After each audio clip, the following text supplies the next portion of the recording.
அனைவருக்கும் வணக்கம். இன்று தமிழக வெற்றி கழகம் துவங்கி 2 ஆண்டுகள் நிறைவு செய்து மூன்றாவது ஆண்டை அடியெடுத்து வைக்கிறது. இன்று அது தொடர்பாக எங்களுடைய தலைவரின் தலைமையில் இன்று எங்களுடைய தலைமை கழகத்தில் நிகழ்ச்சி ஏற்பாடு செய்து 3ஆம் ஆண்டு துவக்கத்தை எங்களுடைய தலைவர் துவங்கி வைத்தார்.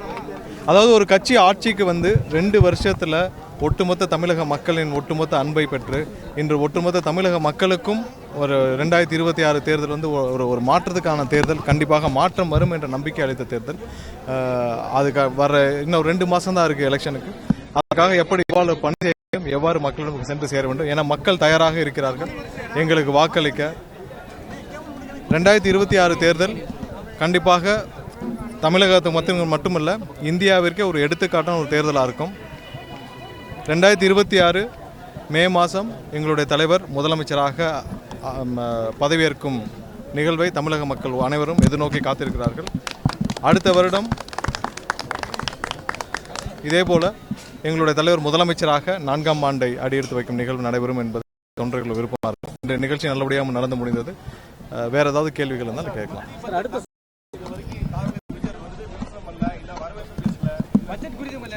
அதாவது ஒட்டுமொத்தமாக எங்களுடைய நிலைப்பாடு என்னன்னு சொல்லியாச்சு. இந்த பட்ஜெட் தமிழக மக்களுக்கு எதிரான ஒரு பட்ஜெட்டு. தமிழக மக்களுக்கு இதில் எந்த விதத்திலும் இது நன்மை தரக்கூடிய பட்ஜெட்டாக இது இல்லை. இந்த பட்ஜெட்டில் ஒன்றிய அரசு தாக்கல் செய்த இந்த பட்ஜெட்டில் தமிழக மக்களுக்கு, அதாவது தமிழக மக்களுடைய பெரும்பாலான மக்களுடைய நிதி ஆதாரங்கள் வந்து 80% எம்எஸ்எம்இ செக்டார்ஸ். எம்எஸ்எம்இ செக்டார்ஸ்க்கு போன வருஷம் ஒதுக்கின நிதியை விட போன வருஷம் 23 கோடியாக ஒதுக்கியிருந்த ஒன்றிய அரசு இந்த வருஷம் 10,000 கோடி தான் ஒதுக்கியிருக்காங்க. 10,000 கோடிங்கிறது தமிழகத்தில் இருக்கிற எம்எஸ்எம்இ செக்டார்ஸில் அது அதிகமாக இருக்கிற செக்டார்ஸ்க்கு எதுவுமே இல்லை. தமிழகத்தில் அதிகமான சாலை வசதிகளும் கிடையாது. இது ட்ரெயின் பாதைகளும் அதிகமாக அமைக்கப்படவில்லை. அதுக்கான எந்த உறுதியும் கொடுக்கப்படவில்லை. ஒட்டு மொத்தமாக தமிழக வளங்களை திருடக்கூடிய ஒரு பட்ஜெட்டாக இருக்குது. ஏன்னா தாது மணலுக்கு கேரிடர் அமைக்கிறேன்னு சொல்லியிருக்கிறாங்க. அது வந்து எந்த காலத்திலும் தமிழகம் வளங்களை கொள்ளையடிப்பதற்கு மட்டுமே ஒரு கேரிடர் அமைப்பதாக சொல்வதை நாங்கள் கண்டிப்பாக ஏற்றுக்கொள்ள மாட்டோம். ஏற்கனவே தமிழகத்தில் ஒரு பகுதியை வந்து மிலிட்ரி கேரிடராக, அதாவது மிலிட்டரி கேரிடராக ஒரு 6-7 வருஷத்துக்கு முன்னாடியே ஏற்கனவே அறிவித்தெஞ்சார் ஒன்றிய பிரதமர். ஆனால் இதுவரை அந்த இடத்துல எந்த தொழிற்சாலையும் பெருசாக துவங்கினதாக யாருக்கும் தெரியவில்லை. எல்லாமே வந்து வெறும் அறிவிப்புகளாக இருக்குது. இதுவரை வரி குறைப்பு சம்பந்தமாக எதுவுமே இல்லை. வரி குறைப்பு, ஜிஎஸ்டி வரி குறைப்பு சம்பந்தமாக எதுவுமே இல்லை. அத்தியாவசிய தேவைகள் நிறையா இருக்குது. மூலப்பொருட்கள் விலையை வந்து ஒவ்வொரு நாளும் உயர்ந்து கொண்டே போகிறது. ஒவ்வொரு நாளும் விலைகள் மாறி மாறி நிர்ணயிக்கப்படுகிறது.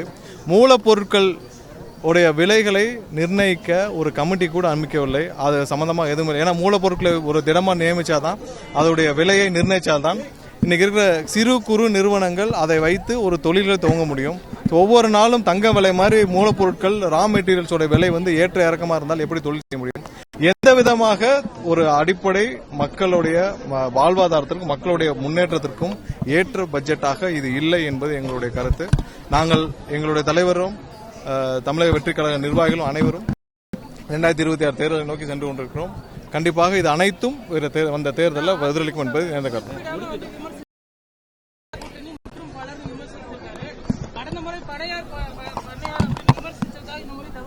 அதாவது யார் தலைமையில் கூட்டணி அமைக்கப்படுகிறது என்பதை நீங்கள் எல்லாம் பார்த்துட்டு தான் இருக்கீங்க. தமிழகத்தில் திமுக தலைமையிலான ஒரு கூட்டணி இருக்கிறது. மற்றொரு கூட்டணியை பாரதிய ஜனதா தலைமையில் அமைக்கப்பட்டுள்ளது. யாருமே வந்து இங்க என்டிஏ கூட்டணின்னு தான் சொல்றாங்க. யாரும் அதிமுக தலைமையிலான கூட்டணின்னு சொல்லவே இல்லை. எல்லாமே வந்து என்டிஏ கூட்டணிங்கிறாங்க. யார் முதல்வர் வேட்பாளர்னு கூட அவங்களுக்கு தெரியல. ஸோ அதை தான் சூசமாக இங்கே யாருக்கு நடுவில், யாருக்கு களத்தில் யார் இருக்கா, யாருக்கு நடுவில் போட்டிங்கிறது தான். ஒட்டுமொத்த எல்லாரும் அனைத்து கட்சிகளும் மற்ற இருக்கிற 2 கூட்டணி கட்சிகளும் சேர்ந்தாலும் இந்த ஒட்டுமொத்த தமிழக மக்களுடைய ஆதரவை எங்களிடமிருந்து யாரும் மாற்ற முடியாது. ஸோ அது வர தேர்தலில் மக்கள் நீங்க சொல்ற அதே அதிமுகவாக இருக்கட்டும், திமுக இருக்கட்டும், எல்லாருமே வந்து விருப்ப மனுக்கள் விநியோகம் மையம், மக்கள் நீதி மையம் கூட விருப்ப மனுக்கள் விநியோகங்கிற தேர்தலுக்கான ப்ராசஸ்ல இறங்கிட்டாங்க. தாவேகா வந்து விருப்ப மனுக்கள்லாம் பெறுகிறதா? விரைவில் அது சம்பந்தமாக தேர்தல் பணிக்காக அது சம்பந்தமாக விருப்ப மனுக்கள் அனைத்திலும் எங்களோட தலைவர் ஆலோசித்து வருகிறார். விரைவில் அதுக்கான தேதிகள் எல்லாம் அறிவிக்கும். இல்ல எல்லாமே ஆலோசனையில் இருக்கு. எங்களுடைய தலைவர் அது சம்பந்தமாக ஒரு முடிவுகளை விரைவில் அறிவிப்பார். இல்லை இல்லை உங்களுக்கு சுற்றுப்பயணம் சம்பந்தமாக அப்ரூவலுக்கு இருக்கு. அப்ரூவல் வந்தோடனே நாங்கள் தேதி அறிவிக்கிறோம். விஜய் அவர்களோட ஆங்கில ஊடகத்தை வந்து தாவேக தலைவர் விஜய் சந்திச்சாரு, ஆசிரியர்களை சந்திச்சாரு. ஆனா தமிழக ஊடகங்கள் எப்பவுமே கேட்டு வெளியே தான் நிக்கிறோம்.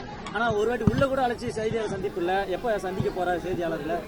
அதாவது திரும்ப எல்லாரும் ஒரு கேட்டுகிட்டே இருக்கீங்க. சரி, செய்தியாளர் சந்திப்புங்கிறது ஒரு பெஞ்ச் மார்க்கா யார் ஃபிக்ஸ் பண்ணான்னு தெரியல ஒரு கட்சி நடத்துறதுக்கு. நான் சொல்றேன், அதாவது செய்தியாளர் தேவையான பொழுது கண்டிப்பாக எங்களுடைய கட்சி செய்தியாளர் சந்திப்பு நடந்துட்டு இருக்கு. ஒரு சில பேர் வந்து கடந்த 7-8 ஆண்டுகளாக அவங்களுக்கு எந்த ஒரு விசிபிலிட்டி இல்லாத ஒரு சில பேர் தான் வந்து தொடர்ந்து ஒரு நாளைக்கு 3 செய்தியாளர் சந்திப்பை நடத்தி அவங்களுக்கான தேவையான மக்கள்கிட்ட போய் விசிபிலிட்டி எடுக்கிறத பார்த்துட்டு இருக்கோம். செய்தியாளர் சந்திப்புங்கிறது எந்த பெஞ்ச் மார்க்கும் இல்லை. கண்டிப்பாக மக்களை நேரடியாக ஒவ்வொரு நாளும் எங்களுடைய தலைவர் சந்திச்சுட்டு வர்றாரு.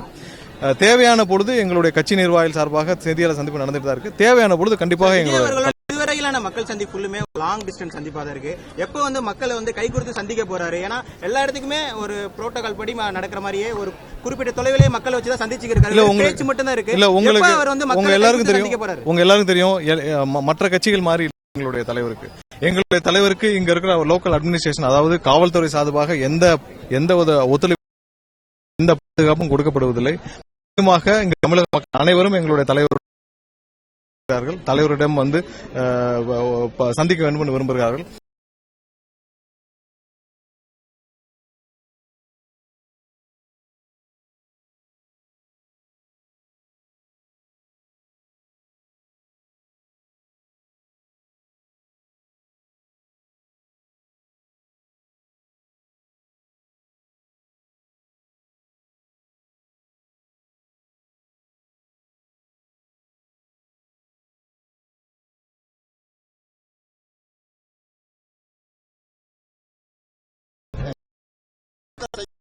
கடந்த காலங்களில் போட்டு அதே சமயத்துக்கு ஓட்டு போடுவார் முன்வைக்கப்படுது.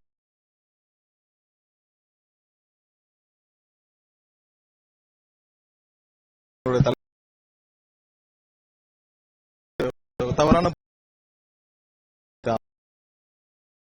அந்த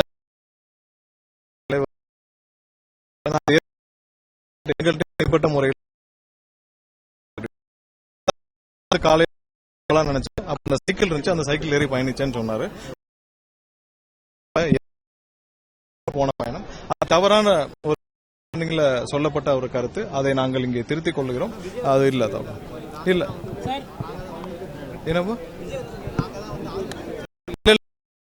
என்னன்னா ஒட்டுமொத்த தமிழக மக்களும் போன தடவை சேர்ந்து தான் வாக்களிச்சோன்றதான் அதை மென்ஷன் பண்ணது. அந்த வீடியோவில் மென்ஷன் பண்ணதை பற்றி சொல்றீங்க. தமிழக மக்கள் அனைவரும் சேர்ந்து நீங்கள் எல்லாம் சேர்ந்து தான் தேர்ந்தெடுத்தீங்க. அவர்கள் இன்னைக்கு எவ்வளவு மக்கள் விரோதமாக செயல்படுறாங்கன்னு சொன்னதான் இது நிறைய தவறான புரிதல் இருக்கு. அதெல்லாம் கரெக்ஷன் பண்ணிக்கலாம்.